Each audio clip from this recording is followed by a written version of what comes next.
Hello മക്കളെ, statement question ആയിട്ടാണ് sir ഇന്ന് വന്നിട്ടുള്ളത്. ഫസ്റ്റ് സ്റ്റേറ്റ്മെന്റ് വായിച്ചു നോക്കിയേ. If the sum of second and fifth, സെക്കൻഡും ഫിഫ്ത്തും ആഡ് ചെയ്തു, അപ്പൊ നിങ്ങൾക്ക് എത്ര കിട്ടുന്ന പറഞ്ഞത്? 17 കിട്ടും. നെക്സ്റ്റ് എന്താണ് പറഞ്ഞിരിക്കുന്നത്? തേർഡ് ടേമും ഫോർത്ത് ടേമും, തൊട്ടപ്പുറത്തുള്ള തേർഡും ഫോർത്തും ആഡ് ചെയ്താലും 17 കിട്ടും.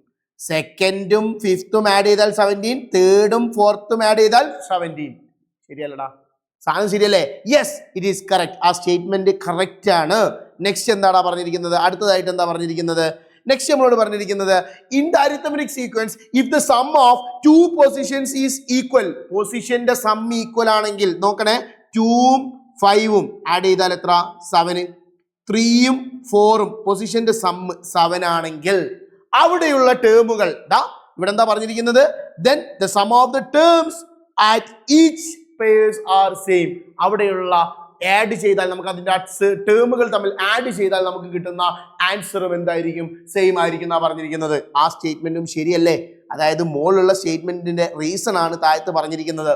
സോ ഏതായിരിക്കും ഓപ്ഷൻ? ഓപ്ഷൻ എ ആണോ? ഓപ്ഷൻ എയിൽ പറഞ്ഞിരിക്കുന്നത് സ്റ്റേറ്റ്മെന്റ് 2 തെറ്റാണെന്നാണ്. സോ ആൻസർ തെറ്റാണ്.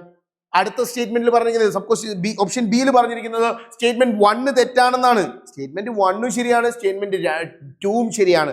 അങ്ങനെയാണെങ്കിൽ ബോത്ത് സ്റ്റേറ്റ്മെന്റ്സ് ആർ ട്രൂ, അത് ശരിയാണ് അല്ലെ? അടുത്തതായിട്ട് പറഞ്ഞിരിക്കുന്നത് statement 2 is the correct reason of statement 1.